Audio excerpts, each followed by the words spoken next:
today I want to talk about this book, No Steps Behind, Beate Sirota Gordon's Battle for Women's Rights in Japan. It's by Jeff Gottesfeld and illustrated by Shiella Witanto. And what's amazing about this book is it's about a hidden figure. And so what happened is this young girl, Beate Sirota Gordon, she and her family immigrated to Japan like in the 1920s. They were escaping anti-Semitism in Europe, specifically in Russia, but the father was actually from Austria. And so the father was a world-famous pianist, and so he got a job in Japan, and she grew up sort of her maybe like tween years. Maybe, I'm not quite sure how old she was when she went there, but she was very good at languages. She spoke Japanese fluently, and she just was really immersed in the culture. And when it came time for college, women weren't really enrolled in Japanese universities. And Japan at the time was very, there were no equal rights for women. Women could be sold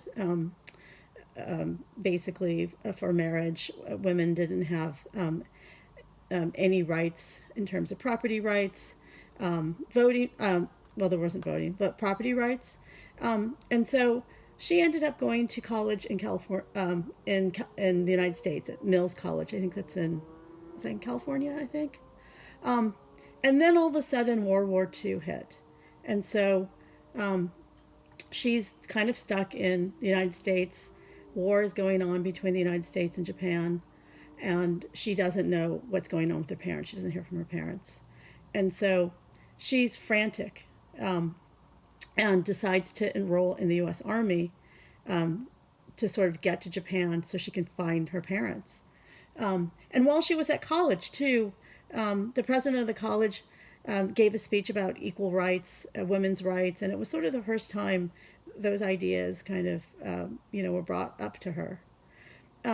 So because she was so good at languages and fluent in Japanese, the U.S. Army, or the military,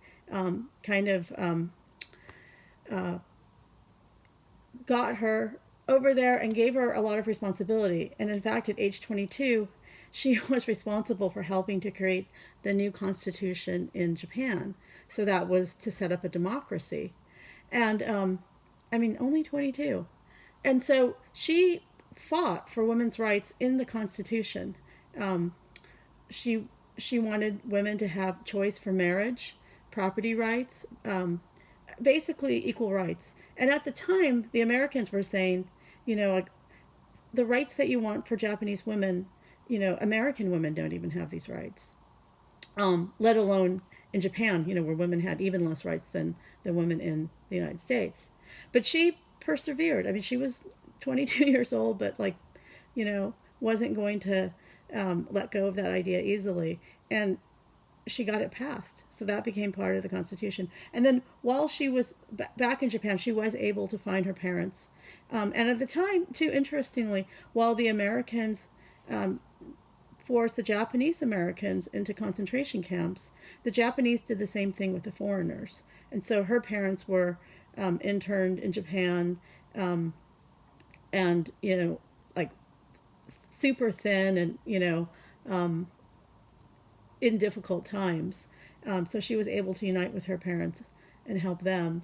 And what is amazing is that her story was classified because the American government or the American military, didn't want, kind of kept it classified, her role during this time writing the Constitution. And so finally, when that sort of privacy was lifted, her story could finally be told.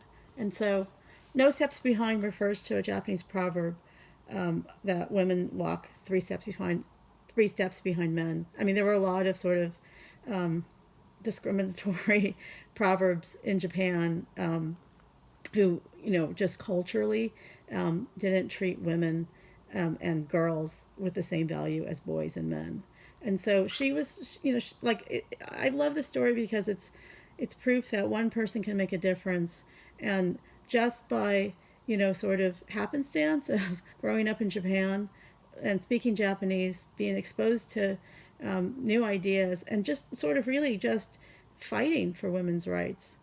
She changed an entire country. And so this is a story I'm sure I've never heard of it. None of us have ever heard. And yeah, I just wanted to share it because I just thought it was such an amazing story. Thank you so much for watching.